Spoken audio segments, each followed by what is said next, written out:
సొలొమోన్ రాజు మందిరం కట్టినప్పుడు చేతులెత్తి ప్రార్థన చేసిండు.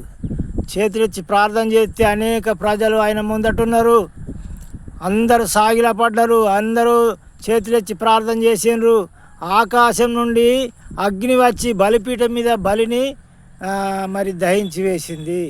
చేతులెత్తి ప్రార్థన చేస్తే. చేతులెత్తి ప్రార్థన చేయరు తప్ప. అది యేసుప్రభుల వారు చేతులెత్తి ప్రార్థన చేసిండు కదా, అది తప్ప.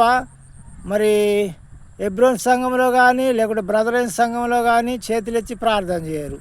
సాక్ష్యాలు చెప్పరు దేవుడు చేసిన అద్భుతాలను, ఆశ్చర్య కార్యాలను బట్టి. సాక్ష్యం చెప్తే తప్ప.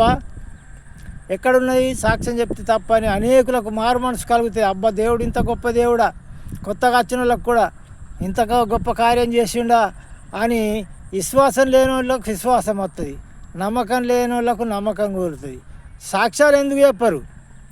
మీరు సాతానుడే మిమ్మల్ని ప్రేరేపించి మరి అలాంటిగా కట్టిపెట్టినట్టు చేస్తున్నాడు. హల్లెలూయా. మరి అలాంటిగా ఉండకూడదు. ఖచ్చితంగా దేవునిలో నమ్మకంగా వాక్యానుసారంగా ఉండాలి.